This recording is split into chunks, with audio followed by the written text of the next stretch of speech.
आ जाओ आओ चुपचाप बैठ जाओ। तो क्वेश्चन नंबर 5 जो है ना, interest exercise 1 hyperbola, page number 16.4 आप देखेंगे।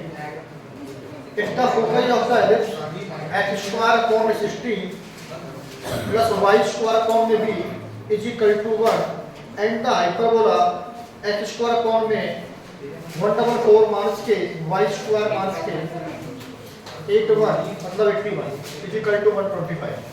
तो बताओ भाई, पहले क्वेश्चन लिखते हैं। उसने क्या बताया हुआ अपने को, बोलो। अरे बोलते रहो थोड़ा सा। तो मॉड्यूल नहीं है, मैंने आपको कल ही बोला था 18 साल से जो है आप जो है कैसे क्या बोल रहे? अच्छा पेपर नहीं है, मतलब ब्लैक पेपर नहीं है। चलो कोई बात नहीं, अब सही हो गई है। अब तो मुझसे ले लेना, क्योंकि ज्यादा भी नहीं तो क्या नाम है। वैसे तो लड़कों ने तो भेजा कहाँ, सिम ने भेजा था ना पीडीएफ। अब तो सिम ने पीडीएफ भेजा हुआ तो उस पीडीएफ को एक बार जो है आपके पास भेज देते, तो ट्राई करेंगे तो ही सीख पाएंगे बेटा। अब ट्राई नहीं करेंगे कैसे काम देंगे। चलो कोई बात नहीं, क्वेश्चन पे आते हैं अपने। क्वेश्चन नंबर 6 देखते हैं। The focus of the hyperbola, sorry if the focus of the ellipse, question number 5 है।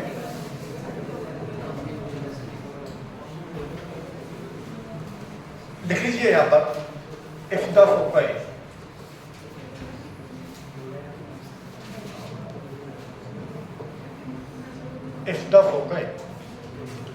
of the ellipse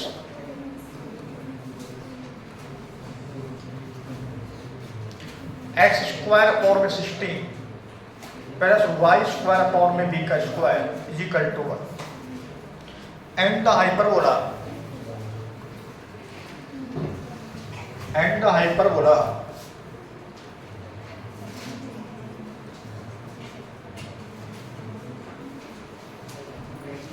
x square upon में 1/4 माइनस के वाई स्क्वायर अपॉन में 81 इज इक्वल टू 1/25 कौन साइड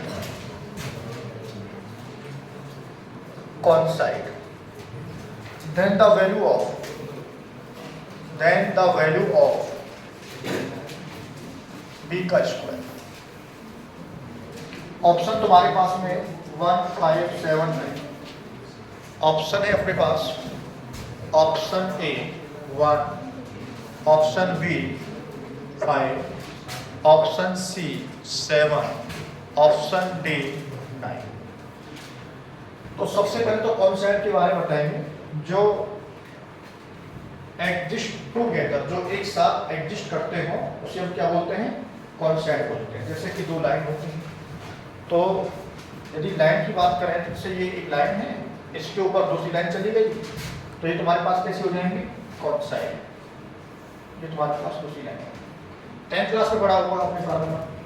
ये तुम्हारे पास दो लाइन है, a1x plus b1y plus c1 is equal to 0, a2x plus b2y plus c2 is equal to 0। तो conditions होती है a1 अपॉन में a2 is equal to b1 upon में b2 is equal to c1 upon में c2। ये condition होती है, याद है आप लोगों को। अब यहाँ पर देखिए, अब यहाँ पर तुम्हारे पास एलिप्स है, इसमें जो जे के अंदर जो क्वेश्चन आते हैं वो ऐसे ही रहेंगे। देखिए जब तुमने सर्कल पढ़ा था ना, तो सर्कल में केवल सर्कल के ही क्वेश्चंस आ रहे थे, और जब तुमने पैराबोला पढ़ा था तो उसमें मोस्टली पैराबोला के ही क्वेश्चन थे। जब तुमने एलिप्स पढ़ा तो वहां पर थोड़ा सा सर्कल और थोड़ा सा एलिप्स आ गए, सही बात है। और जैसे तुमने हाइपरबोला पे आए तो हाइपरबोला पे जो क्वेश्चन है वो कैसे आ रहे हैं, एलिप्स भी आ रहे हैं, पैराबोला भी आ जाएगा, सर्कल भी आ जाएगा। अच्छा मैंने पी वाई क्यू सेंड करे थे आप लोगों को, ठीक है ना। तो एलिप्स के पी वाई क्यू खत्म हो गए, तो कल से ना एलिप्स के पी वाई क्यू भी करवा देंगे आपको ना, क्योंकि आपका शायद संडे को टेस्ट होगा। तो अब आपने जब पी वाई क्यू है ना, तो आपने उसमें देखा होगा कि वहां पर एलिप्स के अंदर दोनों चीजें कहीं कहीं पर मिक्स होते आ रही हैं। तब तो क्वेश्चन नहीं लग रहे आप लोगों से भाई, 5 में से आपसे 3 क्वेश्चन दो क्वेश्चन लग रहे हैं, तो एक दो जो क्वेश्चन रह रहे हैं तो वहां पर क्या है कि वहां पर एलिप्स के अंदर क्या दे दिया है, कोई दूसरा जो है कर्व दे दिया है आपको। समझ बात आ रही है? जैसे आपका हाइपरबोला आपका खत्म होगा ना तो आपकी समझ में ये बात तो आ जाएगी कि हाइपरबोला में मोस्टली जो हम क्वेश्चन कर रहे हैं ना उसमें एलिप्स भी आएगा, उसमें सर्कल भी आएगा, उसमें पैराबोला भी आएगा।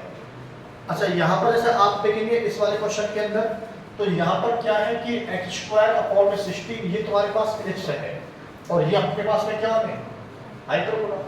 तो उसमें क्या लिखा हुआ है यहाँ पर कॉन्साइड का मतलब क्या होता है कि कुछ ऐसे पॉइंट, कुछ ऐसी लाइंस जो क्या करती हैं एग्जिस्ट करती है साथ साथ, मतलब एग्जिस्ट क्या करती है टुगेदर, मतलब एक साथ एग्जिस्ट करती है। ना भाई भैया बात मत करे, तुरंत बाहर निकाल दूंगी आपको। आप आराम से बैठ के आराम से करो, ये बच्चे और भी पढ़ रहे हैं। तो अब यहाँ पर क्या है कंडीशन कि जो तुम्हारे पास जो कॉन्साइड है उसका मतलब होता है कि एग्जिस्ट टुगेदर, एक साथ कोई चीज में साथ साथ क्या कर रही है एग्जिस्ट कर रही है। अब यहाँ पर आप देखेंगे जैसे कि हम देखें कि एक एलिप्स बनाए और हम एक जो है पैरा हाइपरबोला बनाएंगे। तो एलिप्स में और हाइपरबोला में जब आप देखेंगे तो मान लीजिए हमने एक बना दिया, ये लो ये बना दिया एलिप्स। अब इस एलिप्स के अंदर स्टैंडर्ड फॉर्म होती है तो यहाँ पर तुम्हारे पास क्या है x² प्लस y² b का स्क्वायर इज इक्वल टू 1। अच्छा, अब हमें यहाँ पर एलिप्स को देख करके ये भी पता नहीं चल रहा है कि भाई ये जो है ना इस वाली फॉर्म में बनेगा या वर्टिकल फॉर्म में बनेगा। अब बताओ, इसको देख करके अब बता सकते हैं कि ये कौन सा बन रहा है? बोलो बेटा, आपको पता लग रहा है क्या? इसको देख करके पहली वाली इक्वेशन को देखेंगे आप तो ये बताओ कि यहाँ पर आपको बता सकते हैं कि ये हॉरिजॉन्टल वाली फॉर्म में है या फिर तुम्हारे पास में वर्टिकल वाली फॉर्म है। तो अब ये आपको समझना है कि इसको देख करके तुम कुछ बता नहीं पा रहे हैं। फिर आप गए इस वाले में हाइपरबोला पे, तो हमने देखा कि हाइपरबोला तुम्हारे पास में पूरा लिखा हुआ है। तो हाइपरबोला यदि आप देखते हैं तो तुम्हारे पास x² फॉर्म में कितना हो जाएगा 1/4 माइनस के y² फॉर्म में कितना है। तो इसका मतलब हाइपरबोला से आपने एक तो पहली बात तो यहाँ पर 1 लेके आना है, इसको स्टैंडर्ड फॉर्म बनाएंगे। तो जो 25 का मैं यदि मल्टीप्लाई करूं तो दिस मींस ऐसे 25 x का स्क्वायर अपॉन में 1/4 25 y² अपॉन में 81 इज इक्वल टू कितना हो जाएगा। और इसको भी थोड़ा सा और सिंपलीफाई करें तो दिस मींस 1/4 अपॉन में 25 माइनस के y² अपॉन में 81 अपॉन में 25 इज इक्वल टू 1। समझ में आया बच्चों? अब देखिए आपको इन दोनों में से ये ध्यान देना है कि जो एलिप्स है उससे तो पता लगा ही नहीं पा रहे हैं कि उसकी जो यदि हम उसकी बात करें स्टैंडर्ड फॉर्म में जो तुम्हारे पास में इसकी फोकस आएगी तो वो a,0 आएगी या 0,b की आएगी। तो यहाँ से तो कुछ भी नहीं बता सकते क्योंकि हमें b की वैल्यू नहीं पता है। यदि हमें b की वैल्यू पता होती तो हम बता देते, या तो एलिप्स ऐसे बनता या फिर एलिप्स ऐसे बनता।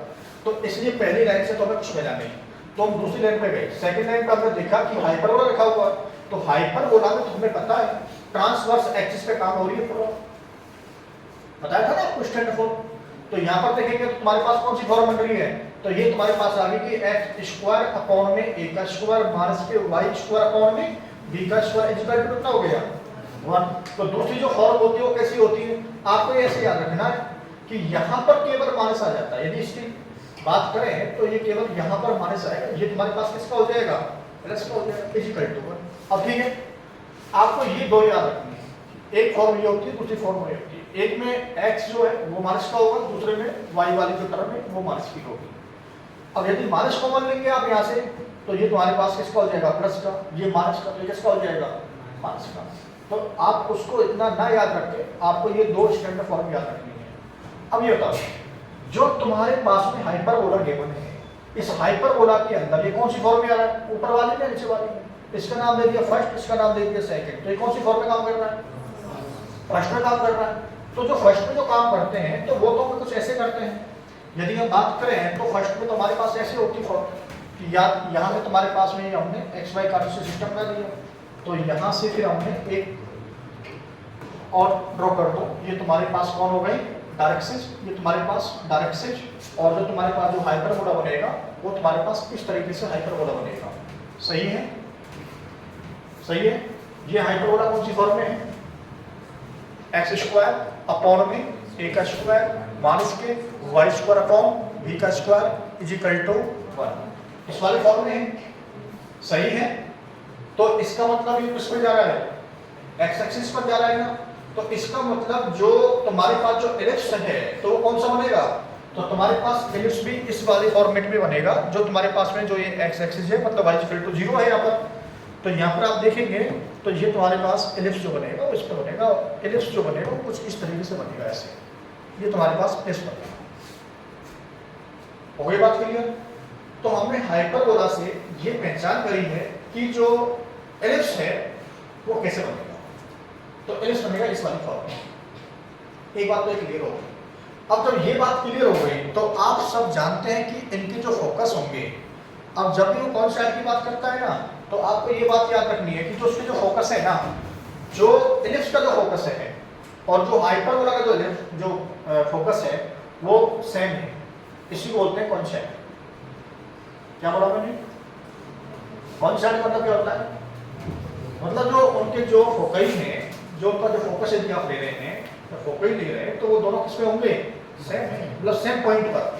सेम पॉइंट पर है। यदि मान लीजिए उसका यहाँ पर है, यदि इसका यहाँ पर है और इसका यहाँ पर है, तो जो एलिप्स बनेगा तो कुछ ऐसा बनेगा कि उसका भी यहीं पर होगा। मान लीजिए हम एलिप्स बनाए तो ये तुम्हारे पास एलिप्स जो बनेगा वो ऐसे बनेगा। हो गई बात समझ में? तो ये एलिप्स का भी तुम्हारे पास फोकस आ गया और ये किसका आ गया? हाइपरबोला का आ गया। ये कहना चाह रहा है, बोलो समझ में आया कुछ? इसके बाद अब तुम्हें क्या चाहिए? मेरे हिसाब से तुमको क्या चाहिए? तुमको निकालना है कि यदि आपको निकालना है तो यदि हम पढ़ते हैं तो बी स्क्वायर, यदि एलिप्स वाले केस में पढ़ते हैं, यदि एलिप्स के केस में भी हम पढ़ते हैं तो एलिप्स में जो अपने पास जो ई का स्क्वायर होता है वो कितना होता है? बोलो भैया। 1 माइनस के ए का स्क्वायर अपॉन सॉरी बी का स्क्वायर अपॉन कितना होता है? ए का स्क्वायर होता है, जो हमारे पास फॉर्म है उसके लिए। तो और अब तुम्हारे पास में जो हाइपरबोला है इसके वाले केस में कौन सा बन जाएगा? हाइपरबोला में तुम्हारे पास कौन सा बनेगा बताओ? तो ई का स्क्वायर इक्वल टू कितना बनेगा? 1 प्लस के आएगा ना इसमें। सही है, इसमें ये आएगा। अब देखिए, आपको थोड़ा सा कंफ्यूज नहीं होना है कि ए बी मैंने दोनों एक ही मान लिए हैं, तो आप इसको ऐसे मान लीजिएगा, इसको आप कैपिटल में मान लो। किसमें मान लें? कैपिटल में। तो ई का नहीं तो फिर आगे दिक्कत होगी आपको। कल भी मैंने क्वेश्चन कराया था आप लोगों को। तो ई का स्क्वायर कितना हो जाएगा? 1 प्लस के बी का स्क्वायर अपॉन कितना हो जाएगा? ए का स्क्वायर। ऐसे समझ लो। फिर आपको ए और जो बी है वो पता रहेगा कि जो कैपिटल जो ए है वो हाइपरबोला का है और जो कैपिटल ई है वो हाइपरबोला की सेंट्रिसिटी है और जो स्मॉल ई है वो किसकी है? एलिप्स की। तो आपको जो ना लिखने में समझने में दिक्कत नहीं होगी। तो इसकी वजह से कई बार छोटे छोटी सी गलती की वजह से ना, क्योंकि उसमें ऑप्शन लिखे हुए 1 5 7 9, तो दिक्कत हो सकती है। तो इसलिए आपको ये बात समझनी है कि हाइपरबोला जो है आपने बना दिया। अब आप बताओ कि हाइपरबोला के अंदर जो लिखा हुआ है, यदि हम देखें यहाँ पर, तो हाइपरबोला के अंदर ये तुम्हारे पास कौन है? ए का स्क्वायर, और ये तुम्हारे पास कौन है? बी का स्क्वायर। ठीक है, तो हम यहाँ से क्या निकाल रहे हैं? ये निकाल रहे हैं, बोलो। तो यहाँ पर हम निकालेंगे तो ई का square is equal to 1 plus B का स्क्वायर। बताओ कितना है तुम्हारे पास? 81 अपॉन में 25। तो ये तुम्हारे पास आ गया जी 81 अपॉन में 25, और ये तुम्हारे पास आ गया 144 अपॉन में 25। क्लियर है यहाँ तक? और यदि हम इसको देखेंगे तो ये तुम्हारे पास क्या हो जाएंगे? दोनों कैंसिल हो जाएंगे। बोलो, तुम्हारे पास में ई का जो स्क्वायर है वो तुम्हारे पास आ गया 1 प्लस 81 अपॉन में 144। इसको सॉल्व करते तो 144 प्लस के 81 अपॉन में 144 इज इक्वल टू तुम्हारे पास 225 अपॉन में 144 ई का स्क्वायर। देखो 81 और 144 हमेशा कितने होते हैं? 225। चेक करेंगे वैसे भी 1 और 4 कितने हो गए? 5। 8 और 4 कितने हो गए? 12। 1 और 1 कितने हो गए? 2। अब आपको पता है कि ई की वैल्यू आपको निकालनी है, तो जब ई की वैल्यू आपको निकालनी है तो ई इज इक्वल टू कितना हो जाएगा? ई स्क्वायर इक्वल टू कितना है? 225 अपॉन में कितना है? 144 है। तो तो यहाँ पर e इजिकल टू कितना हो जाएगा, 15 अपॉन कितना हो जाएगा 12, तो e इजिकल टू कितना हो जाएगा 3 से कैंसिल कर दिया 5 अपॉन कितना हो जाएगा 4। बोलो 5 अपॉन 4, ये क्या आ गया हाइपरबोला इसेंट्रिसिटी। इसको चेक करो क्या क्या ये 1 से ज्यादा है, क्या 1 से ज्यादा है, तो इसका मतलब ये हुआ कि आपका तो सही आया है। अब देखो आप, ये बात क्लियर हो गई। अब आपको निकालना है इसका फोकस, मतलब फोकस निकालने तब तो काम चलेगा। तो इसका जब हम एक फोकस निकालें तो फोकस तुम्हारे पास कितना होता है, ए कॉमा 0 होता है, तो ए ई निकाल लीजिए, 0 तो 0 से कोई इक्विवेलेंट हो जाएगी वहां पर, तो ए ई निकालेंगे तो ए की जो वैल्यू है तुम्हारे पास वो कितनी है 144 अपॉन में कितना है 25, उसका क्या करना है स्क्वायर रूट कितना आ जाएगा 12 अपॉन कितना आ जाएगा 5 इंटू में 5 अपॉन कितना हो जाएगा, और 5 से 5 कैंसिल और 4 से कितनी बार कैंसिल, तो ए ई इजिकल टू तुम्हारे पास कितना आ गया 3। ये जो ए ई जो आया है ये क्या है, ये फोकस है। किसका फोकस है, ये हाइपरबोला का। किसका फोकस है, और जो तुम्हारे पास इलिप्स का जो फोकस है और जो हाइपरबोला का जो फोकस है वो दोनों कैसे हैं, वन साइड, मतलब दोनों बराबर होंगे। तो यदि दोनों इक्वल होंगे तो यहाँ से देखें कि अब इसके बारे में बात करें तो आप मुझे यह बताएंगे कि जो तुम्हारे पास ए ई जो है, ये ए ई इजिकल टू तुम्हारे पास ए ई, ये दोनों बराबर होंगी या नहीं होंगी, सही है। अब यहाँ पर इसकी जो ए ई है तुम्हारे पास कितनी है 3 है, और यहाँ पर जो तुम्हारे पास जो एलिप्स है, यदि एलिप्स के अंदर आप देखेंगे तो यहाँ पर एलिप्स के अंदर यदि आप देखें तो ये तुम्हारे पास कितना आ गया, कहाँ पर है 0। तो यदि एलिप्स के अंदर यदि हम a की वैल्यू देखें तो a स्क्वायर इक्वल टू कितना है 16, तो a इक्वल टू कितना आ जाएगा 4 आ जाएगा।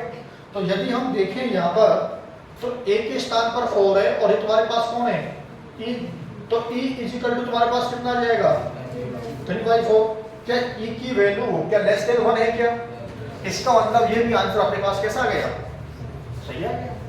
भाई जो एलिप्स की जो इसेंट्रिसिटी होती है वो कैसी होती है, 0 से बड़ी होती है और 1 से कैसी होती है, छोटी होती है। तो e की जो वैल्यू तुम्हारे पास कितनी आ गई 3/4।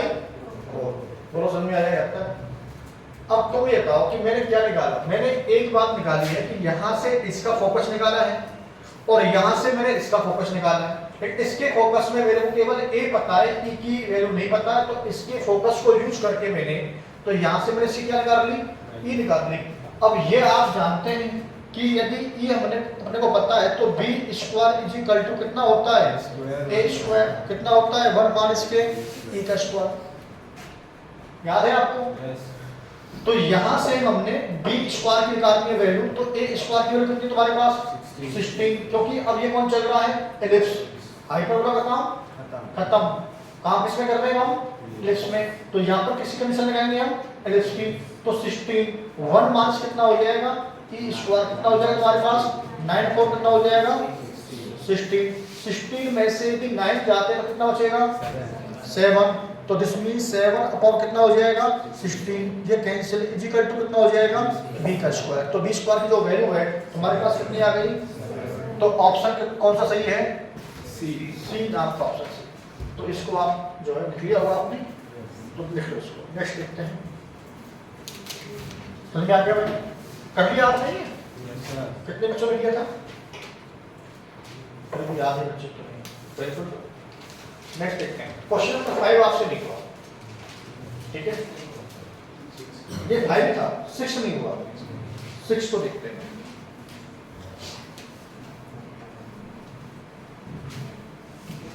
साथ के साथ में लिखते चलना है, ये लिख लिया। देखो नेक्स्ट देखते हैं, उसने कहा G P Q is double ordinate of the hyperbola. अब मान लीजिए मैं हाइपरबोला बनाता हूं और उसमें मैंने क्या बना दी डबल ऑर्डिनेट। तो सर डबल ऑर्डिनेट होती क्या है, डबल ऑर्डिनेट क्या होती है भैया, जो तुम्हारे पास एक्सिस होती है, एक पहली बात तो कौन होती है वो कॉर्ड, और कॉर्ड क्या होती है लाइन, स्ट्रेट लाइन हो गई, मतलब तो तुम्हारे पास कॉर्ड हो गई, जो कॉर्ड है वो तुम्हारे पास एक्सिस पर क्या हो जाएगी परपेंडिकुलर हो जाएगी। यदि हम इसका यदि ग्राफ बनाए ना, इसका ग्राफ क्या है, उसका फिगर बनाए, शेप बनाए इसकी, तो कैसे बनेगी बताओ। ये तुम्हारे पास हो गया एक्स वाई कार्टेशियन सिस्टम, और ये इसकी हो गई डायरेक्ट्रिक्स, और यहाँ हमने बना दिया हाइपरबोला। ठीक है बेटा, ध्यान देंगे थोड़ा सा, इसको उधर ले जाते हैं। अच्छा ये इधर क्यों बनेगा, सेम भी इस तरीके से ऐसे बनेगा, यहाँ से हमने इस डायरेक्ट्रिक्स। अब यहाँ पर आप समझेंगे, ये जनरल बात कर रहा है कि तुम्हारे पास में यदि ये बात मत करो बेटी, ये तुम्हारे पास, ठीक है, ये डबल ऑर्डिनेट हो गई आपकी। अब आप देखो डबल ऑर्डिनेट में आपको क्या करना है कि मैंने आपको बताया कि जो स्टैंडर्ड फॉर्म होती है कि x का स्क्वायर अपॉन में a का स्क्वायर माइनस के y स्क्वायर अपॉन में b का स्क्वायर इक्वल टू कितना होता है, और होता है। आप बताओ कि जो डबल ऑर्डिनेट होती है उसकी जो, ऐसे बताओ कि जो हाइपरबोला होती है कि उसकी जो पैरामेट्रिक जो फॉर्म होती है, तो जो पैरामेट्रिक कोऑर्डिनेट जो होते हैं वो क्या होते हैं, इसके पैरामेट्रिक कोऑर्डिनेट यदि हम निकालेंगे कितना आएगा, very good, a sec theta coma b tan theta. और वैसे मोस्टली इसको फाई में लिखते हैं, तो डिपेंड तुम पे करेगा कि तुम थीटा में लिख रहे हो या फिर अल्फा में लिख रहे हो, फाई में लिख रहे हो। लेकिन मान लीजिए हमने इसके जो है, तो ये तुम्हारे पास एक पॉइंट P है और ये तुम्हारे पास कौन है, एक पॉइंट Q। इतने तो समझदार होंगे तुम लोग कि यदि यहाँ पर तुम्हारे पास a sec थीटा है और ये b tan थीटा है, तो यहाँ पे इसके यही होंगे a sec theta comma minus के b tan थीटा। केवल जो y वाला जो है ना वो नेगेटिव का हो जाएगा। यदि समझ में नहीं आ रहा है कुछ बच्चों के में, तो मैं बता देता हूँ कि यदि मान लीजिए ऐसे है, देखो यदि ये लाइन ऐसे जा रही है, ये तुम्हारे पास ओरिजिन 0 0 है, यदि यहाँ पर तुम्हारे पास 2,4 है और ये तुम्हारे पास सेम है, मतलब यहाँ पर, तो इसके जो पॉइंट के कोऑर्डिनेट आएंगे, तो यहाँ पर x जो है वो तुम्हारे पास कितना है 2, तो ये 0 से नीचे, मतलब ओरिजिन से जब नीचे जाएगा y, तो तुम्हारे पास क्या हो जाएगा, ये माइनस का। आप ऐसे समझो, फर्स्ट क्वाड्रेंट के अंदर दोनों कैसे होते हैं, पॉजिटिव, और फोर्थ क्वाड्रेंट के अंदर कैसे होंगे दोनों,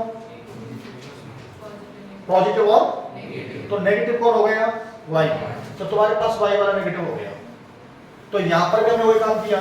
तो ये थोड़े बेसिक कॉमन सेंस आपको यूज करने हैं कि ये तुम्हारे पास a sec theta b tan theta है, तो a sec थीटा ये मान से कितना हो जाएगा, जैसे तुमने वहां पर पढ़े थे जब हमने उसकी लेटर सेक्टर की लेंथ निकाली थी, तो तुम्हारे पास में जो लेटर सेक्टर की जो लेंथ थी, आप देखेंगे उसमें इलिप्स के अंदर और पैराबोला के अंदर, तो पैराबोला के अंदर तुम्हारे पास जो है कितनी आई थी, 4a आई थी। चलो, तो इसके मतलब उसको जो तुम्हारे पास जो ऊपर जो कोऑर्डिनेट आए थे वो तुम्हारे पास y के स्थान पर यहाँ पे तुम्हारे पास कितना आया था 2a, और आपने ध्यान किया होगा तो नीचे तुम्हारे पास कितना हो जाता था, वो माइनस 2a। ऐसे इलिप्स में आपने देखा होगा जब तुम्हारे पास में जो y वाला जो कोऑर्डिनेट था वो तुम्हारे पास में था b स्क्वायर अपॉन में a, और नीचे जब तुमने देखा होगा तो कितना था तुम्हारे पास माइनस के b स्क्वायर अपॉन में a। बात समझ में आ रही है? तो वही सीन यहाँ पर है। तो यहाँ वहां पर t sin theta cos theta, तो यहाँ पर भी हमने वही मान लिए a sec theta b tan theta a sec theta minus के b tan थीटा।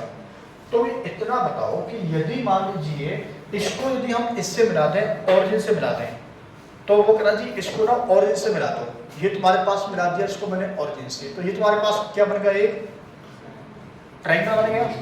अब आगे उसको पढ़ेंगे, तो उसने बोला है कि तुम्हारे पास में PQ is A double ordinate of the hyperbola. Hyperbola की अपने को स्टैंडर्ड फॉर्म गिवन है कि x स्क्वायर अपॉन में a का square minus y square upon में b का स्क्वायर इक्वल टू कितना गिवन है, 1 गिवन है। फिर यहाँ पर आपने देखा है कि such that CPQ is a equilateral triangle, C being the centre of the hyperbola. इसका मतलब जो सेंटर है इसको मैं किससे रिप्रेजेंट कर दूं, बोलो सब तो समझ में आ रही तेरी में, किससे रिप्रेजेंट कर दिया, C से। उसने बोला है कि यहाँ पर तुम्हारे पास P है, ये Q है, और जो सेंटर पे जो मिल रहा है उसको हमने किससे मिला दिया, C से मिला दिया। फिर वो कह रहा है कि तुम्हारे पास में कि then the eccentricity E of the hyperbola satisfy. वही पूछ रहा कि चार तुम्हें ऑप्शन दे रखे हैं, तो एसेंट्रिसिटी जो है E जो है उसकी वैल्यू पूछ रहा है कि उसकी वैल्यू क्या होगी, और उसके चार ऑप्शन है उनमें से एक आपको बताना है। तो अब यहाँ पर आप देखो ठीक। ओवरऑल बात ये कि आपको निकालनी है क्या, इसेंट्रिसिटी निकालनी है, ये बात करते हैं। यहाँ पर पी क्यू आपको क्या दी हुई है, डबल ऑर्डिनेट। सी तुम्हारे पास में क्या है, हाइपरबोला का सेंटर। ये जो ट्रायंगल जो बन रहा है, ये कैसा बन रहा है, इक्विलेटरल ट्रायंगल। इक्विलेटरल ट्रायंगल की यदि बात करें तो आप मुझे बताएंगे कि यहाँ पर यदि मैं एक इक्विलेटरल ट्रायंगल बना दूं, इसको बता दूं क्या, इसको हम रिमूव कर देते हैं यहाँ से, और हमने एक ट्रायंगल लिया, तो ये तुमने एक इक्विलेटरल ट्रायंगल ले लिया। अब ये बताओ, इक्विलेटरल ट्रायंगल की कुछ प्रॉपर्टी होती है, आप मुझे बताओ कि एक तो जो इसके जो एंगल हैं वो सभी कैसे होते हैं, इक्वल होंगे, मतलब 60 डिग्री का होगा। दूसरी बात, आपने ये बात पढ़ी होगी कि यदि हम यहां से इसके किसी भी वर्टेक्स से अपोजिट साइड पे क्या डाल देते हैं, हम परपेंडिकुलर डाल देते हैं। दो कंडीशंस होती है, या तो हम क्या डाल दें इस पर परपेंडिकुलर, तो ये दोनों कैसी हो जाएंगी, इसको बाइसेक्ट करेगा। यदि बाइसेक्ट कर रहा तो क्या हो जाएगा, परपेंडिकुलर। बोलो भाई, यदि ये जो लाइन है इन दोनों को क्या कर रही है, ये बाइसेक्ट, तो ये क्या हो जाएगा, परपेंडिकुलर। तो इसको क्या मान लेंगे हम, परपेंडिकुलर। ये थ्योरम भी है, प्रूफ भी करते हैं। यदि हमने ये डाल दिया परपेंडिकुलर तो उसको क्या करेगा, वो बाइसेक्ट। इसका मतलब बाइसेक्ट और परपेंडिकुलर दो किस होते हैं इसके अंदर, ये बताओ। ये साइड और ये साइड दोनों कैसी हैं, इक्वल है। ये साइड और ये साइड कैसी हो गई, और ये वाली जो साइड है वो कैसी है, कॉमन है। भाई इसके अंदर दो ट्रायंगल बन गए, एक ट्रायंगल ए और एक ट्रायंगल कौन सा बन गया, बी। एक ट्रायंगल के अंदर आप देखेंगे कि ये तुम्हारे पास में जो ट्रायंगल ए बन रहा है और जो ट्रायंगल जो बी बन रहा है वो दोनों कैसे हैं, कॉन्ग्रुएंट बन गए ना। कैसे बन गए, क्योंकि तीनों साइड बराबर होती हैं। तो यदि इस ट्रायंगल की ये देखते हैं और ये साइड देखते हैं, भाई इस साइड का तो यूज है नहीं इसके अंदर, ये तो हमने इसके दो भाग कर दिए, और वो भी कैसे कर दिए, इक्वल कर दिए। तो अब ये देखो, ये दोनों साइड कैसी हो गई, इक्वल हो गई। ये साइड का हमने हाफ हाफ कर दिया, तो हाफ तो बराबर ही होगी दोनों, तो ये दोनों साइड कैसी हो गई। यदि मान लीजिए यहाँ पर तुम्हारे पास में ये P है, ये Q है, ये R है और ये M है, तो QM इक्वल टू कितना हो जाएगा, MR हो जाएगा। अब ये बताओ, जो PM है तो वो दोनों ट्रायंगल के अंदर है, बहुत ट्रायंगल्स के अंदर है ना, तो इसका मतलब जो तीनों साइड बराबर हैं तो अपने को टेंशन है ही नहीं। तो मैं वही कहना चाह रहा हूं कि यदि अपने पास में जब ये इक्विलेटरल ट्रायंगल है, तो यदि मैं यहां से देखो, ये वाली जो लाइन है, यहां से एक लाइन ड्रॉ कर रहा हूं इस वाली पॉइंट पर, और थोड़ा सा इसको बना देता, ये वाली लाइन बना दी। तो यदि मैं इसको ऐसे रोटेट कर दूं तो ये बनेगा नहीं बनेगा, बनेगा ना, बोलो। अब यहां पर आप ये देखेंगे कि ये जो तुम्हारे पास जो बन गया है, तो ये इसके अंदर केस देखेंगे आप कि ये जो एंगल है ये तुम्हारे पास कितने का हो जाएगा, 30 का। देखो ये पूरा एंगल कितने का था, 60 का, तो ये एंगल तुम्हारे पास कितने का आ गया, 30 का। अब तो ठीक है। अब बताओ, यहां से और ये जो ये पॉइंट है, यदि मैं इसके कोऑर्डिनेट निकालूं तो तुम्हारे पास कितने आ जाएंगे इसके, a sec थीटा, 0। सही है ना। अच्छा, यहां पर ये पहुंच गया, इसका मतलब sec थीटा यहां पर, तो sec थीटा यहां पे होगा। इसका ये मतलब नहीं हो गया कि यदि मान लीजिए P Q C है, इसका मैंने दे दिया नाम कितना, n। आप ये देखो, जो M और जो P है या PM जो है, यदि PM की मैं बात करूं तो PM equal to B tan theta, नहीं दिख रहा क्या आपको, दिख रहा है क्या। यदि मैं PM की लेंथ पूछूं तो तुम्हारे पास कितनी आ जाएगी, B tan थीटा।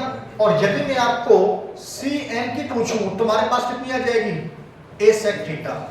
बोलो, ये बात तो क्लियर हो गई।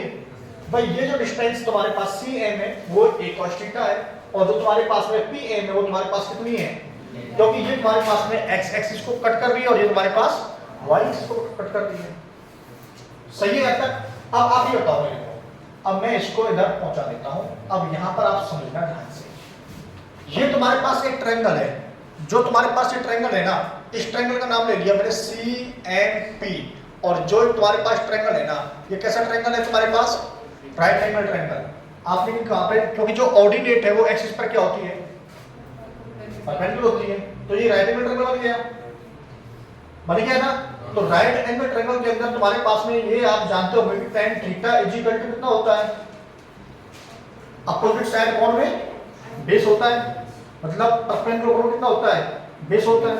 यदि मान लीजिए 30 है और मैं यहाँ पर लिखता हूँ कि tan 30 मतलब tan 30 डिग्री लिख लिया, इज इक्वल टू तुम्हारे पास कितना हो जाएगा, PM अपॉन में CM होगा कि होगा, होगा ना। वैसे भी PM बड़ा ही होता है, CM छोटा ही होता है ना। तो ये PM अपॉन में CM ही होता है। यहाँ पर देखो अब tan 30 की जो वैल्यू है वो आप बताओ कितनी होती है, नाम बताएगा। tan 30 डिग्री कितना होता है बेटा, 1/√3। और याद है इसको तो बैठ गया, 1/√3 तो ये हो गया। अब बताओ PM कितना है तुम्हारे पास, यहां से देखो तुम्हारे पास कितना है B tan थीटा और तुम्हारे पास ये कितना है A sec थीटा। अब ठीक है, अब ठीक है, तुम्हारे पास कितना हो गया ये B tan थीटा, ये तुम्हारे पास कितना हो गया A sec थीटा। अब ये बताओ आप, यदि मैं tan थीटा अपॉन में sec थीटा को सॉल्व करता हूं, सिंप्लीफाई करता हूं, तो तुम्हारे पास कितना आ जाएगा, देखिए tan थीटा, तो इस A को पहुंचा दो इधर, तो यहां पर A हो जाएगा और यहां पर कितना हो जाएगा भाई, A का मल्टीप्लाई 1 के साथ और B का मल्टीप्लाई √3 के साथ। अब यहां पर देखो जो tan थीटा तुम्हारे पास में है वो तुम्हारे पास कितना हो जाएगा, sin थीटा अपॉन कितना होता है cos थीटा, और ये तुम्हारे पास कितना होता है 1 अपॉन cos थीटा। तो ये दोनों कैसे हो जाएंगे, तो तुम्हारे पास इक्वल टू में कितना आ गया sin थीटा, तो sin थीटा इक्वल टू कितना हो गया। अब sin थीटा को आप कर दो इनवर्स, इनवर्स नहीं करेंगे रिवर्स कर दो, तो तुम्हारे पास कितना हो जाएगा, या ऐसे कर लो तो तुम्हारे पास कितना हो जाएगा, कोसेक थीटा हो जाएगा भाई। sin थीटा को लिख सकते हैं ना हम 1 अपॉन में कोसेक थीटा, तो इसको इधर लेके आ गए, अरे तुम्हारी समझ में नहीं आ रहा, ऐसे करो, इसको मैं इधर लेके आ गया, तो ये तुम्हारे पास कितना हो जाएगा 1 अपॉन में sin theta is equal to, इसको इधर ले जाओ, तुम्हारे पास कितना हो जाएगा, अब तो ठीक है। और 1 अपॉन में sin थीटा को मैं कर सकता हूं, वेरी गुड, तो तुमने लिख दिया cosec theta is equal to में कितना हो जाएगा B√3 अपॉन कितना है, इसका मैंने कर दिया स्क्वायर, तो कितना हो जाएगा, तो cosec square theta is equal to B का स्क्वायर अपॉन A का स्क्वायर और √3 का कितना हो जाएगा 3। अब आप इस बात को ऐसे समझेंगे कि मैंने ऐसा क्यों किया है, ये तो बात है ना। पर तुमको कैसे पता चलेगा कि आपको ये काम करना है, ये तो ऐसे हो गया कि ये लिख लो, इसको रख लेना, तो ये तो रटना हो गया। इसको ऐसा इसलिए किया है, समझना चीजों को कैसे किया है, ये इसके अंदर इंपॉर्टेंट बात है। अपने को काम किस पे करना है, स्टैटिस्टिक्स E की वैल्यू पर, सही बात है, बोलो।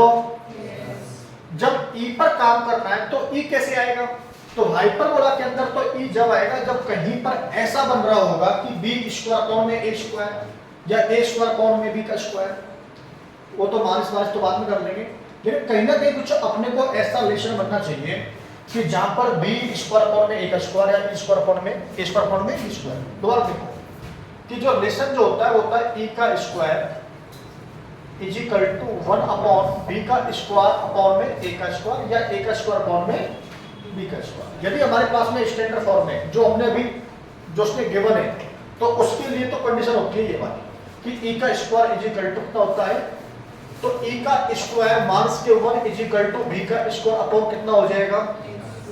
मैं यही कहना चाह रहा हूँ, किसी भी तरीके से आपको क्या लेके आना है, देखो relation between E A and B, ये मैंने आपको इसमें बताया है और हाइपरबोला बताया। तो जब E की बात कर रहा है तो E जब पूछेगा वो आपसे, तो इसका मतलब कहीं ना कहीं आपको A का स्क्वायर और B के स्क्वायर की आपको जरूरत है। अब A का स्क्वायर और B का स्क्वायर कैसे आएगा ये आपको ध्यान देना है। अच्छा, अब A का स्क्वायर अपॉन में B लेके आना है या B स्क्वायर अपॉन में A लेके आना है, ये भी एक टेंशन है। अब ये टेंशन तो इसलिए नहीं है क्योंकि जैसे ही हम इस क्वेश्चन को देखेंगे तो हमारे पास में कहां से शुरू किया था, ये हमने यहां से देखो, इसमें अपने को कोई टेंशन नहीं है क्योंकि अपने को स्टैंडर्ड फॉर्म पता है। उसने अपने को क्या दिया हुआ है, एक्स स्क्वायर फॉर्म में ए का स्क्वायर माइनस के वाई स्क्वायर फॉर्म में बी का स्क्वायर इक्वल टू 1। अब यहाँ पर ये देखो, जो तुम्हारे पास ये जो फॉर्म बनती है इसके अंदर तो सभी को पता है, तो तुम्हारे पास ये तो ऐसे बनती है, बताओगे आप, बी का स्क्वायर इज इक्वल टू ए का स्क्वायर और ई का स्क्वायर माइनस के 1, ये तो बनती है। तो यहाँ पर इसको देखेंगे आप, तो तुम्हारे पास इसको ओपन करेंगे, थोड़ा सा सिंप्लीफाई करेंगे, तो ए का स्क्वायर ई का स्क्वायर माइनस 1 हो जाएगा। तो यहाँ से आप इसको देखेंगे तो ई का square is equal to 1 plus B square form कितना हो जाएगा। तो इसका मतलब तुम्हें ई निकालना है तो तुम्हारे पास में क्या होना चाहिए, बी स्क्वायर फॉर्म में ए का स्क्वायर होना चाहिए। सही बात है ये। अब देखो मैंने यही तो किया है, मैंने क्या किया कि मुझे पता है कि यहाँ पर tan 30 जो वैल्यू पता है मेरे को, मैं ट्रिग्नोमेट्री में गया, वहां पर राइट एंगल ट्रायंगल लगाया क्योंकि मेरे को ए और बी यूज करने हैं। मुझे पता है कि साइन कॉस को तो मैं खत्म कर दूंगा कहीं ना कहीं से, नहीं भी करूंगा तो वहां पर मेरे पास में कंडीशंस होती है, जैसे साइन थीटा आ गया तो साइन थीटा में तो मेरे को पता है कि जो उसकी जो रेंज होती है वो -1 से लेकर के कहां तक होती है, +1 तक होती है। कॉस थीटा की सेम होती है। और मुझे ये भी पता है यदि कोसेक थीटा आ जाएगा तो उसकी कितनी होती है, 1 से बड़ी होती है, मतलब ग्रेटर देन इक्वल टू 1 होती है। याद है आपको, लेस देन इक्वल टू कितनी होती है, -1 होती है। इतना तो पता होगा आपको, ट्रिग्नोमेट्री पढ़ रखी है आपने। तो इसका मतलब ये होगा कि यदि मैं ट्रिग्नोमेट्री में चला गया तो वहां तो मेरे को दिक्कत होगी नहीं, क्योंकि छोटी छोटी सी बेसिक कंडीशंस है, डोमेन और रेंज, तो उससे मैं इसको निकाल दूंगा। अब मैंने वही काम किया, जैसे कि मैं tan 30 तो tan 30 की वैल्यू मेरे को पता है, 1/√3 इनावा ने बताई थी। यहाँ पर Pm/Cm, वहां पर मैंने जो पैरामीट्रिक कोऑर्डिनेट है उनको यूज कर दिया, फिर मैंने उनको सिंपलीफाई कर दिया। सिंपलीफाई करने के बाद में यहाँ पर कौन आ गया, sin थीटा, इधर कौन आ गया, a फॉर्म में b। यदि मैं इसका स्क्वायर करूंगा तो a का स्क्वायर फॉर्म में 3b का स्क्वायर आ जाएगा। सही बात है। लेकिन मैंने क्या सोचा कि मेरे को जो नीड है वो है b स्क्वायर फॉर्म में a स्क्वायर की, तो मैंने इसको क्या कर दिया, रिवर्स कर दिया। तो जैसे इसको मैंने रिवर्स मारा तो तुम्हारे पास कितना आ जाएगा, cos cosec theta equal to b√3 form में a, और इसका कर दिया मैंने स्क्वायर, तो मेरे पास क्या आ गया, b3b का स्क्वायर फॉर्म में। इससे आगे तो आप समझ गए होंगे मैं क्या करने वाला हूं। मुझे किसकी नीड है, ई की। भाई ई तो पूछ रहा है ना वो, तो ई पे पहुंच जाओ आप। तो यहां पर जैसे ई पे पहुंचे तो तुम्हारे पास में cosec square theta is equal to 3 upon में बी स्क्वायर अपॉन में ए का स्क्वायर कितना होता है तुम्हारे पास, ये लो जी, ई का स्क्वायर माइनस के कितना होता है, 1। बात सही है। अब यहां पर मुझे इसको हटाना है, इसका कोई काम, मुझे वैल्यू निकालनी है ई की। इतनी टेंशन तो मेरी खत्म होगी कि मेरे पास केवल कौन बचा हुआ है, केवल ई आया हुआ है। इधर मेरे पास में कौन है, कोसेक है। कोसेक को रिमूव करने का हमारे पास बहुत अच्छा तरीका है। पहली बात तो ये किसमें है, पहली बात तो ये किसमें है, स्क्वायर में है। और हम ऐसा ही काम कुछ करते हैं कि जो हमारे लिए सोचने पर ज्यादा मजबूर हमें ना करे। तो जैसे कोसेक स्क्वायर है तो इसकी वैल्यू हमेशा कैसी होती है, पहली बात तो स्क्वायर की वैल्यू हमेशा कैसी होती है, ग्रेटर देन इक्वल टू 0 होती है। लेकिन उसमें भी ये कौन है, कोसेक है। तो कोसेक की वैल्यू तो 1 से छोटी होती नहीं है, मतलब 1 और 0 के बीच में होती नहीं है। तो इसकी वैल्यू हमेशा कितनी होती है, तो इसकी जो वैल्यू होगी हमेशा कितनी होगी, ग्रेटर देन इक्वल टू 1। अब यहाँ पर क्या लग जाएगी, इनइक्वालिटी। इसका मतलब समझ में आ गया, जब इसकी वैल्यू 1 से बड़ी होगी तो इसकी वैल्यू कितनी होगी, 1 से बड़ी होगी। इसको आप सॉल्व कर लो। तो यहाँ तक तो आपने लिख लिया होगा, तो उसको थोड़ा ऊपर कर देता हूँ। अब देखो 3 को मैं इधर पहुंचा दूं, पहुंचाना नहीं होता है, 3 से क्या कर दिया मैंने, डिवाइड ऑन बोथ साइड। जब पॉजिटिव से डिवाइड करते हैं तो कोई फर्क इक्वलिटी पे नहीं पड़ता है। तो यहाँ पर a square minus 1 greater than equal to 1/3। फिर हम यदि दोनों तरफ जो है इनइक्वालिटी के अंदर यदि ऐड करेंगे तो इनइक्वालिटी चेंज नहीं होती है। तो दिस मींस e का स्क्वायर, यहाँ पर यदि मैं 1 ऐड करूंगा तो ये कैंसिल हो जाएगा, तो greater than equal to 1/3 plus कितना हो जाएगा, 1। अब बताओ e का जो स्क्वायर है तुम्हारे पास कितना हो जाएगा, 4/3 हो गया। सही है, 4/3 आ गया। अब मुझे को क्या करना है, इसका स्क्वायर रूट कितना हो जाएगा, 2 अपॉन में कितना हो जाएगा। तो जो e की जो वैल्यू है तुम्हारे पास कितनी हो जाएगी, 2/√3 हो जाएगी। बात समझ में आ गई, बात समझ में आ गई। अब जाओ ऑप्शन पे, तो ऑप्शन में तुम्हारे पास कुछ ऐसा होगा कि e की value greater than equal to 2 upon में √3। यदि ऐसा नहीं है तो फिर वहां पर थोड़ा सा और चेक करो। और फिर चेक करो कि ऑप्शन कौन सा है। कौन सा ऑप्शन है? अच्छा तुम्हें पता ही नहीं है तो दिस मींस ये ऑप्शन होगा और इससे जो है कंडीशन जो सेटिस्फाई करेगी उसको हम टिक कर देंगे। क्लियर समझे? नेक्स्ट समझ में आ गया? रिपीट करने की जरूरत है क्या? नहीं है? लास्ट में आगे करना है। चलो रिपीट करने के लिए इसमें उसने अपने को दिया हुआ है कि एक तुम्हारे पास में स्टैंडर्ड फॉर्म में तुम्हारे पास हाइपरबोला है। कौन है? स्टैंडर्ड फॉर्म में हाइपरबोला। उसकी क्या पूछ रहा है वो आपसे? एसेंट्रिसिटी। तो आप सबसे पहले ये देखेंगे कि एसेंट्रिसिटी जो पूछता है ना वो पहले आप एक साल में लो कि एसेंट्रिसिटी के अंदर क्या रिलेशन होता है। e का square equal to 1 plus v square upon में a का स्क्वायर। अच्छा इसका ये तरीका नहीं है, इसके और तरीके हैं। अब देखो और क्या तरीके हैं इसके। तुम इसको मान सकते हैं यहाँ पर h को मापते। अब ये जरूरी थोड़ी कि यहीं पे होगा, ये इधर उधर नहीं हो जाएगी तो हो सकता है ना। ऑर्डिनेट क्या कर रही है?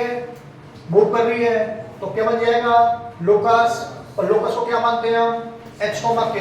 तो इसको क्या मान लिया हमने? h comma k। इसको क्या मान लिया हमने? h comma minus k। बात समझ में आ गई? और हमने इसकी ये जो लाइन है जो CP है और जो CQ है और जो PQ है तीनों क्या लगा दी हमने? लाइन की कैसी होंगी? इक्वल। तो उनमें क्या आ जाएगा अपने पास में? h और k में क्या आ जाएगा? एक रिलेशन आ जाएगा। और जो रिलेशन आएगा वो जो तुम्हारे पास में ये वाली जो इक्वेशन है h और k जो रिलेशन आएगा तो वो इसको सेटिस्फाई करेगा। तो सेटिस्फाई करेगा तो तुम्हारे पास रिलेशन किस में क्लियर हो जाएगा? a और b में। और जो वहां पर h k आ रहा है उन दोनों में से किसी एक फॉर्म में h में या फिर k में, तो वहां से रिलेशन फिर निकाल देंगे हम। तो इसके एक तरीके भी कई तरीके हैं, लेकिन मुझे ऐसे लगा कि ये तरीका थोड़ा सा ज्यादा इजी है क्योंकि ये आपने ट्रायंगल पढ़ा हुआ है, इक्वल ट्रायंगल है। तो कितने कितने का होते हैं? 60 हो गया। ये तुम्हारे पास कितना हो जाएगा? हाफ एंगल है 30 हो जाएगा। इसकी लेंथ अपने को पता है b tan थीटा है, इसकी अपने को पता है a sec theta. tan 30 is equal to p m upon में c है।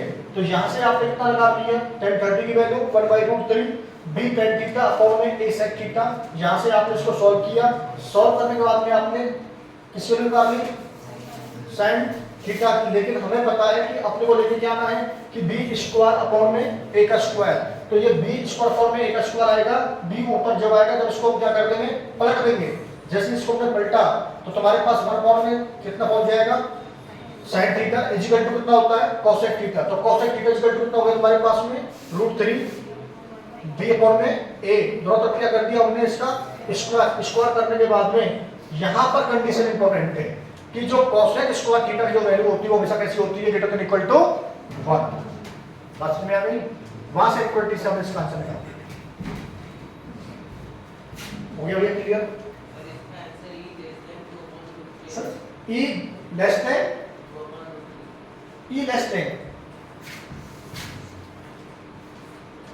ग्रेटर देन आना चाहिए। तुम्हारे में लेस देन कैसे हो गया?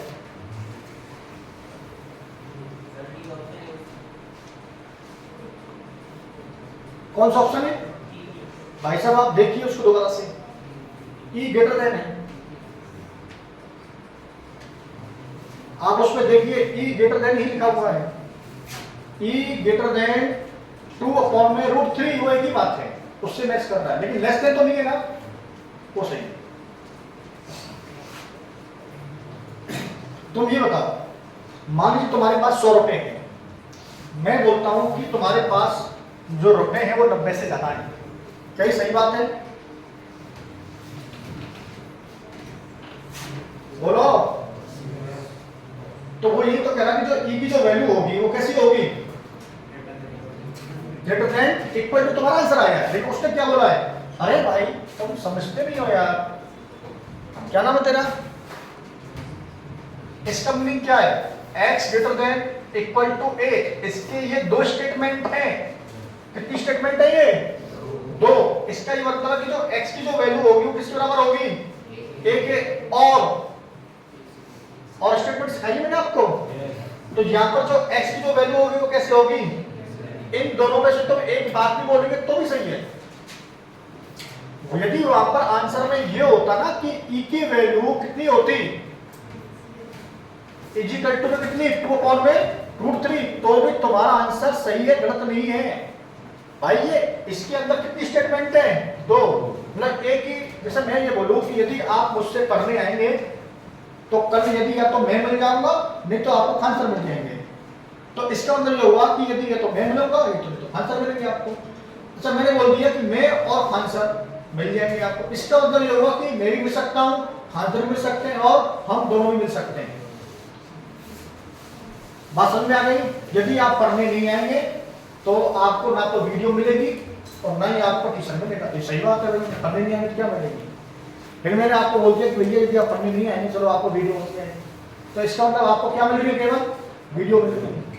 अब मैंने यदि ये बात ऐसे बोल दी कि भैया आप हमारे कोचिंग सेंटर में मोनिटर में पढ़ेंगे तो आपको क्या मिलेगी, आपको टीचर भी मिलेगा और वीडियो भी मिलेगी। इसका मतलब यदि आप आ रहे हैं क्लास के अंदर तो आपको क्या मिलेगा, टीचर मिल गया और घर जाकर क्या मिलेगी, आपको वीडियो मिलेगी।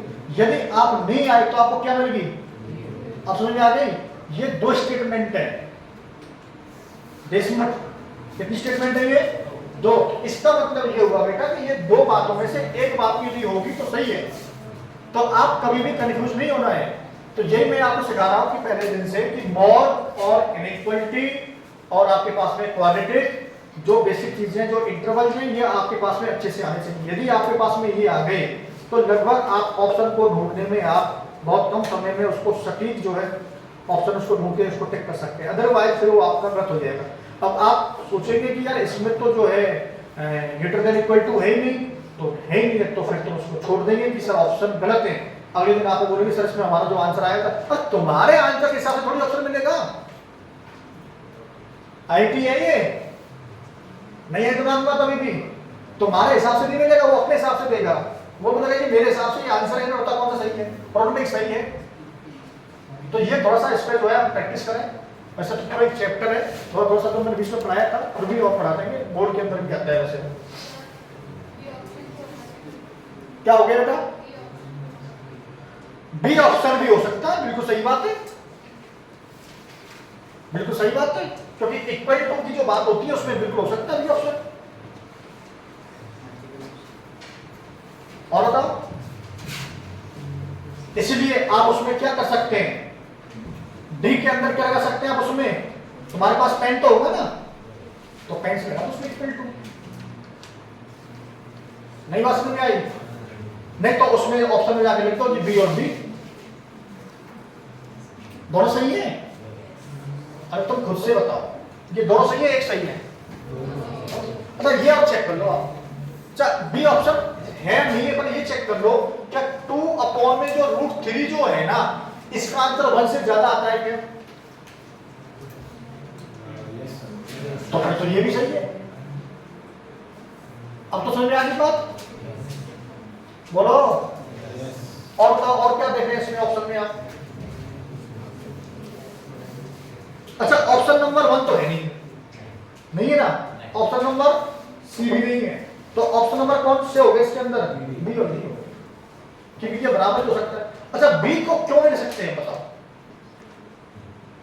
बी को क्यों नहीं ले सकते, क्योंकि बी में केवल एक ही ऑप्शन है, केवल कितनी वैल्यू है उसकी, एक ही वैल्यू है, 2 में कितनी है √3, लेकिन जो डी है उसमें कितनी है, 2 नहीं है, उसमें बहुत है।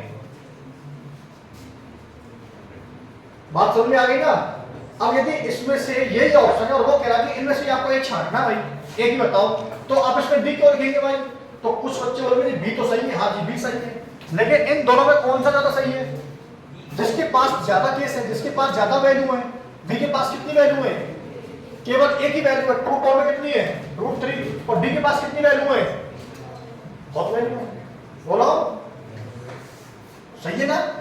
तो कंडीशन मतलब बताओ कि यार एक ही बात बताओ कि यार तुम जो है 100 रुपए लेंगे या 100 से ज्यादा लेंगे, तो वही तो हो गया।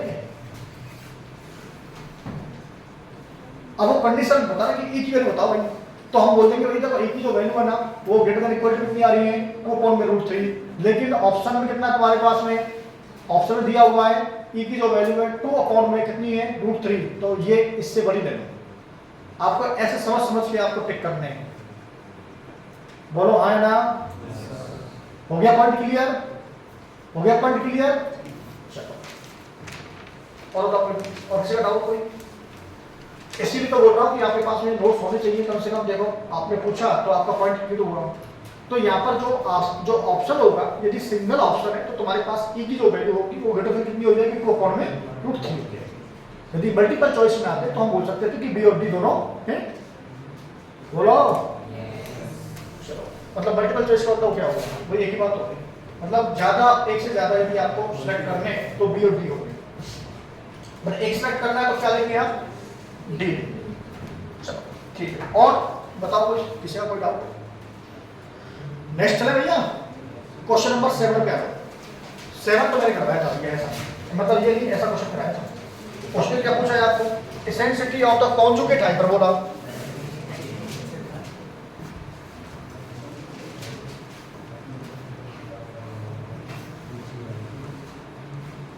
Eccentricity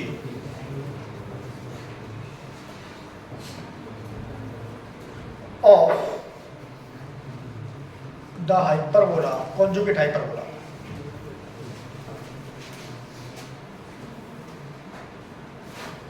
conjugate hyperbola, question number 7 in test 1 of the hyperbola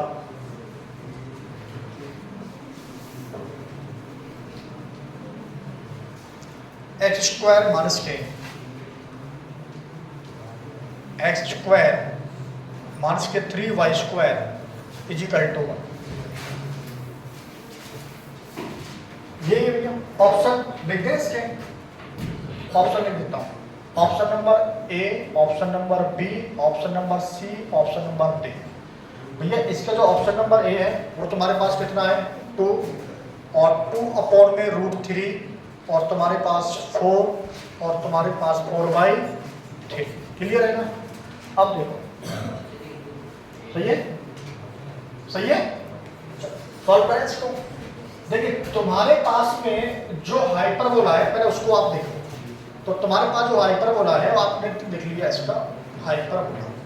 hyperbola तुम्हारे पास x² माइनस के 3y² इज इक्वल टू कितना है? स्टैंडर्ड फॉर्म में है तो अपॉन में 1 लिख सकते हैं। y² 1 अपॉन में 3 इज इक्वल टू 1 लिख सकते हैं। सही बात है? बोलो। अब यहां पर देखो कि इसका क्या निकालना है आपको? Conjugate hyperbola. तो यहां पर देखो, तो कॉन्जुगेट निकालना है आपको, कॉन्जुगेट। तो कॉन्जुगेट हाइपरबोला, मैं इसको xp लिख देता हूं सीधा, ऑफ x² अपॉन में 1, y² अपॉन में 1/3 इज इक्वल टू 1। तो इसका जब निकालेंगे तो तुम्हारे पास ऐसे हो जाएगा कि x² अपॉन में 1 प्लस के y² अपॉन में 1/3 इज इक्वल टू 1। ये बताओ समझ में आया नहीं आया? कॉन्जुगेट में केवल साइन चेंज कर देते हैं। यदि साइन यदि आपका x² के टर्म के साथ में लगा हुआ है तो y² के लगा देंगे, और y² के जो साइन है उसको x² के पास करेंगे। तो x² का जो टर्म में है तो यहाँ पर प्लस लगा हुआ है, यहाँ पर माइनस लगा हुआ है, तो इनको आप क्या कर देंगे? इंटरचेंज। तो तुम्हारे पास क्या आ जाएगा? कॉन्जुगेट आ जाएगा। Clear point? अब यहाँ पर आप देखो, अब आपको निकालना है, यदि तुम्हारे पास स्टैंडर्ड फॉर्म में था तो e की निकालनी थी आपको वैल्यू। तो e की वैल्यू तो आपने जब निकाली थी तो ये टेबल आपको मिली होगी, नहीं तो आपने e² is equal to 1 plus b का स्क्वायर अपॉन में a का स्क्वायर होता है। यदि उसका यदि हमने जो x² का जो टर्म है वो माइनस का हो जाता है और y² वाला जो टर्म प्लस का हो जाता है, तो तुम्हारे पास जो e की जो वैल्यू होगी वो 1 प्लस a स्क्वायर अपॉन कितनी हो जाएगी? b का स्क्वायर। तो इसमें जो फार्मूला जो यूज करेंगे आप वो करेंगे ये वाला। तो बताओ e का जो स्क्वायर है इज इक्वल टू 1 है, प्लस 1 अपॉन में कितनी हो जाएगी? 1/3 हो जाएगी। तो e का स्क्वायर इज इक्वल टू, जब हम इसको सॉल्व करेंगे तो 1 प्लस तुम्हारे पास कितना हो जाएगा? क्योंकि इसका मल्टीप्लाई इसके साथ होता है। ये तो आता होगा आप लोगों से। यदि हम इसको करते हैं तो e² इज इक्वल टू तुम्हारे पास कितना आ जाएगा? और तो e की कितनी वैल्यू आएंगी? एक प्लस माइनस के दो आएंगे, लेकिन हमको लेनी कौन सी है, एक बार प्लस का लेना, क्योंकि ई की वैल्यू 1 से बड़ी होती है। तो ई का जो आंसर है कितना जाएगा 2। तो ऑप्शन नंबर 1 इज करेक्ट। ये आपने इसको लिख लिया होगा। नेक्स्ट देखते हैं।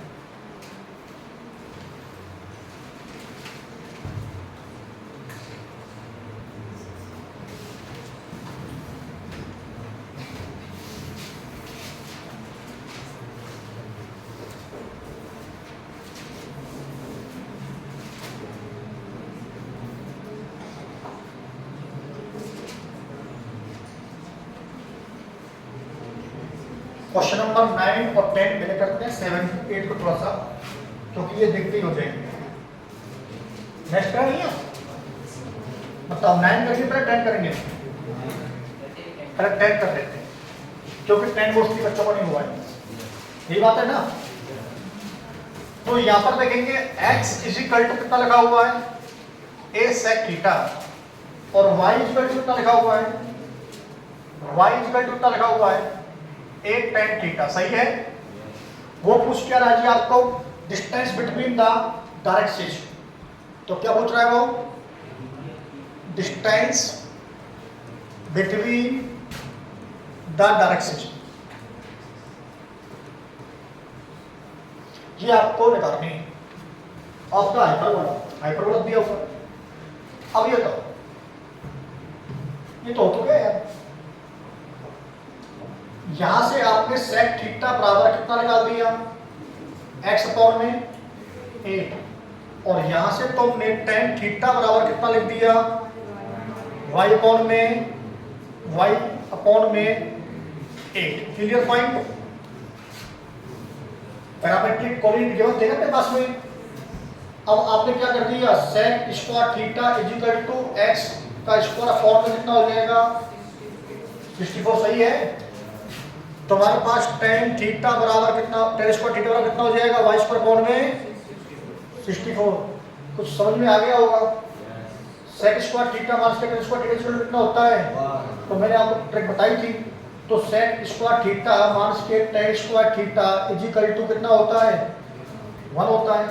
तो आप इसको सॉल्व करो, तो यहाँ पर तुम्हारे पास में आ जाएगा, तो x स्क्वायर अपॉन में 64 माइनस के y स्क्वायर अपॉन में 64 इजिकल टू 1। क्या पूछ रहा है वो आपसे, एसेंट्रिसिटी पूछ रहा है क्या, डायरेक्ट। अच्छा, तो अब तुम ये बताओ, इसके लिए तुम्हारे पास कितनी हो जाएगी, x इजिकल टू कितनी होती है, प्लस माइनस के डिस्टेंस पूछ रहा है क्या, डिस्टेंस कितनी होती है बताओ, डिस्टेंस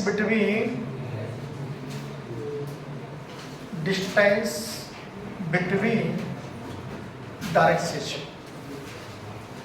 इसको सॉल्व कर देते हैं। कितनी होती है तुम्हारे पास, 2a अपॉन में e होती है। सही बात है, याद है, और नहीं ये तो बता देता हूँ। यदि तुम्हारे पास यहाँ इसकी क्या है, कोई डायरेक्ट्रिक्स है, मान लीजिए ये तुम्हारे पास बन रहा है हाइपरबोला, तो यहाँ से तुम्हारे पास इसकी फार्मूला होता है x equal to a upon में e, और इधर वाले के तुम्हारे पास कितना होता है, माइनस के a अपॉन में e होता है ना। अब यहाँ से तुम्हारी डिस्टेंस कितनी है, a अपॉन में e, और ये डिस्टेंस कितनी तुम्हारे पास में, तो डिस्टेंस तो वैसे किसकी होती है, प्लस की होती है। तो तुम्हारे पास a अपॉन में e प्लस के a अपॉन में कितनी हो जाएगी, बात समझ में आ गई। चलो ये मिटा दें। अब यहाँ पे आप पहले सबसे पहले आप निकालेंगे e की वैल्यू। अब e की वैल्यू तो आप जानते हैं, तो e का स्क्वायर इक्वल टू 1 प्लस के b का स्क्वायर अपॉन में a का स्क्वायर। अब देखो यहाँ पर इक्वल टू में e का स्क्वायर इक्वल टू 1 प्लस के 64 अपॉन में 64 इक्वल टू कितना हो गया 2। तो e की वैल्यू तुम्हारे पास कितनी आ गई, प्लस माइनस के √2, लेकिन लेनी कौन सी है, प्लस के, क्योंकि उसकी वैल्यू कैसी होती है, ग्रेटर देन 1 होती है। अब यहाँ पर आपके पास में e की वैल्यू जो तुम्हारे पास कितनी आई है, √2 आई है। अब यहाँ पर आपको क्या निकालनी है, डिस्टेंस तुम्हारे पास कितनी होती है, तो तुमको निकालनी है 2a अपॉन में e। तो बताओ 2 इंटू में a की वैल्यू 8 अपॉन में √2, यही वैल्यू है, समझ में आ गई। अब √2 को नीचे छोड़ते नहीं है हम, तो √2 से 2 को हमने कितनी बार कैंसिल कर दिया, तो कितना हो जाएगा 8 √2 ये आंसर आ गया, चेक करो। सही आ गया भैया ये लास्ट वाला। √2 से यदि 2 को कैंसिल करेंगे तो कितनी बार जाएगा? √2 टाइम्स से। चलो नेक्स्ट देखते हैं, क्वेश्चन नंबर 9 देखते हैं। The equations of the directrix of the conic x² + k2x - ky² + k5 = 0।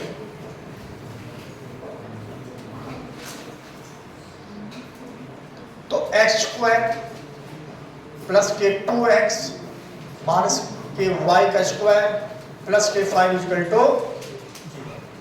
वो पूछा कि इसकी डायरेक्ट्रिक्स क्या होगी? इक्वेशंस ऑफ द डायरेक्ट्रिक्स देखिए सामने। अब बताओ, तो सबसे पहले इसको क्या बनाएंगे? परफेक्ट स्क्वायर बनाएंगे। तो यहाँ पर तुम्हारे पास कितना है?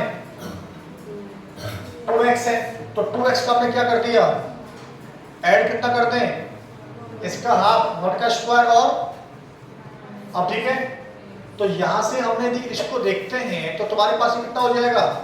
x + 1 का होल स्क्वायर माइनस के y का स्क्वायर 1 का स्क्वायर, तुम्हारे पास कितना हो जाएगा? +k4 = 0। यहाँ पर आगे सॉल्व कर लो। x + 1 का स्क्वायर माइनस y का स्क्वायर = -4। इसको अपॉन में लेके आ जाओ। x + 1 का स्क्वायर अपॉन में -4, माइनस कितने हो जाएंगे? +y² अपॉन में 4 = कितना हो गया? 1। या अब क्या निकालना है इसमें? Equations of the directrix. बताओ बेटा इसमें क्या होती है? इसमें कौन माइनस का है? x² का टर्म माइनस का है ना, तो इसमें y = 2 आएगा। बताओ, तो y = कितना होता है डायरेक्ट्रिक्स के लिए? प्लस माइनस के एक और कितना होता है?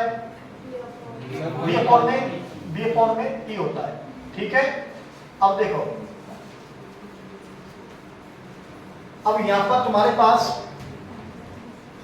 देखो, यहां पर वर्टिसेस भी है, तो x + 1 ये x की वैल्यू और तुम्हारे पास यहां पर कितनी है? k की वैल्यू। तो h की जो वैल्यू है तुम्हारे पास वो कितनी है? -1। और k की जो वैल्यू तुम्हारे पास कितनी है? 0।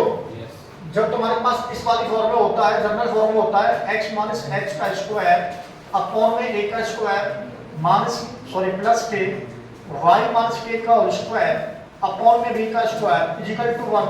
ये जब माइनस का होता है तो हमारे पास में जो डायरेक्ट्रिक्स होती है उसकी जो इक्वेशन जो आती है वो होती है y = +- k b अपॉन में a प्लस k कितना होता है? k। बात समझ में आ गई? तो यहाँ पर यदि हम प्लस के k करें तो प्लस के कितना हो जाएगा यहाँ पर? तो यहाँ पर हो जाएगा प्लस के 0, क्योंकि k की वैल्यू तुम्हारे पास कितनी है? 0 है। तो अब आप वैल्यू निकाल दो। तो y = कितना हो जाएगा? y = कितना हो जाएगा? प्लस के कितना हो जाएगा? b की वैल्यू तुम्हारे पास कितनी है? 4। तो पहले आपको क्या निकालनी पड़ेगी? e की वैल्यू। तो e की वैल्यू आप निकालना जानते हैं, तो e का स्क्वायर = 1 + a का स्क्वायर अपॉन में b का स्क्वायर। सही है, तो तुम्हारे पास कितना हो जाएगा? 4 अपॉन में 4 1 और 1 कितना हो जाएंगे? 2। तो दिस मींस e की जो वैल्यू तुम्हारे पास कितनी आ जाएगी? √2। सही बात है। चलो यहाँ पर बताओ b की वैल्यू बताओ कितनी है? 4 अपॉन में कितना है? √2 और एक तो प्लस के 0। सही बात है भाई। तो y = +- के, इसको यदि हम कैंसिल करें तो 2 × में 2 अपॉन में √2 लिख सकते हैं क्या? इसकी e की वैल्यू कितनी है? e स्क्वायर की वैल्यू भाई b की वैल्यू। अच्छा b की वैल्यू 2 है। अच्छा गलती हो गई है, ये लो इसको बता देते हैं। b की वैल्यू तुम्हारे पास है कितनी? +- के 2 अपॉन में और e की वैल्यू 2। और सही है, और प्लस के 0। यहाँ पर देखो y = में +- के 2 को √2 से डिवाइड करते तो कितना आ जाएगा? क्या ऑप्शन में है? क्या ऑप्शन में है? चेक करो क्या सही है क्या? क्या बोल रहे हो? यस में क्या हो रहा है? जब बोलो नहीं है सर आप भी चेक कर लो ना। 9 का चेक करते हैं। 9 का तुम्हारे पास cy इक्वल टू प्लस 1 के रूट सही है, लिखिए सामने, लास्ट में लिख लिया।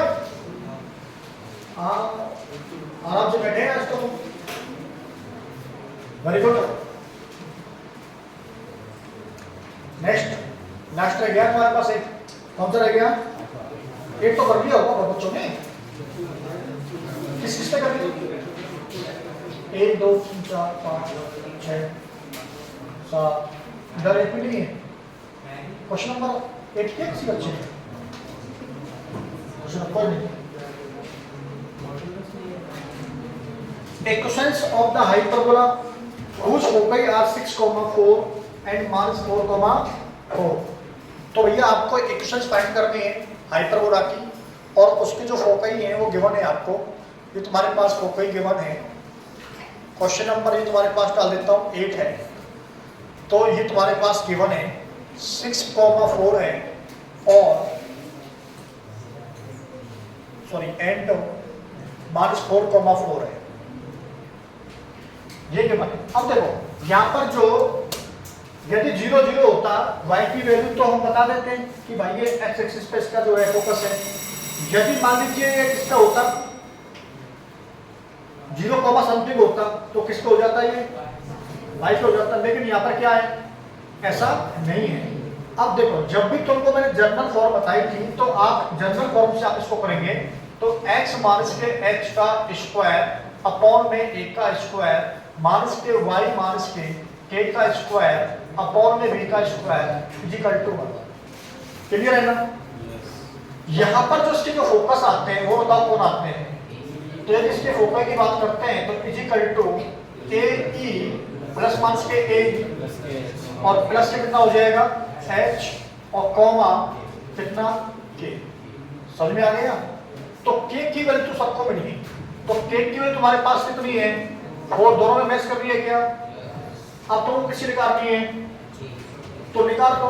अब ये बताओ कि यदि हम इसकी बात करें तो यार a e प्लस के h की बात करें तो हमारे पास कितना हो गया 6 और माइनस के a e प्लस के h करें तो कितना हो गया माइनस के 4। क्लियर है? और यदि हम इन दोनों को ऐड करें तो ये तुम्हारे पास कैंसिल, तुम्हारे पास 2h इज इक्वल टू कितना हो जाएगा, तो h इज इक्वल टू तुम्हारे पास कितना हो गया, तो तुम्हारे पास किसकी वैल्यू आ गई, h की वैल्यू तुम्हारे पास sorry 1, h is equal to कितना आ गया 1। तो h की जो वैल्यू है तुम्हारे पास कितनी हो गई 1 हो गई। अब बताओ समझ में आया नहीं? आ गया? h की वैल्यू आ गई और तुम्हारे पास किसकी वैल्यू आ गई a की। अब तुमको किसकी निकालनी है a की। सेंसिटिविटी पता है आप लोगों को? बताओ e गिवन है, कितना दे रखा है 2, e की वैल्यू 2 गिवन है। तो यदि तुम्हारे पास ये गिवन है तो आप क्या निकाल सकते हैं, आप निकाल सकते हैं a e प्लस के h इज इक्वल टू कितना है 6 है। तो वैल्यू पुट करो, यहाँ पर इसकी value 2 plus 1 is equal to 6, a is equal to 5 upon में कितना हो जाएगा 2। ये तुम्हारे पास किसकी वैल्यू आ गई। अब तुम किसकी निकाल सकते हो, b का square is equal to a का स्क्वायर e स्क्वायर माइनस के 1। यहाँ से तुम किसकी वैल्यू निकाल देंगे, b की वैल्यू निकाल देंगे, बोलो। तो यहाँ से तुम्हारे पास b स्क्वायर और यहाँ से तुम्हारे पास a स्क्वायर तुम्हारे पास कितना आ जाएगा 20/4। और फिर तुम इसको क्या पे पुट कर देंगे, तुम्हारे पास इक्वेशन के अंदर पुट कर देंगे और उसको सॉल्यूशन करेंगे। तुम्हारे पास में 4 ऑप्शन गिवन है, उनमें एक तुमको मिल जाएगा। तो इस तरीके से आप इसको जो है सॉल्व कर सकते हैं ना।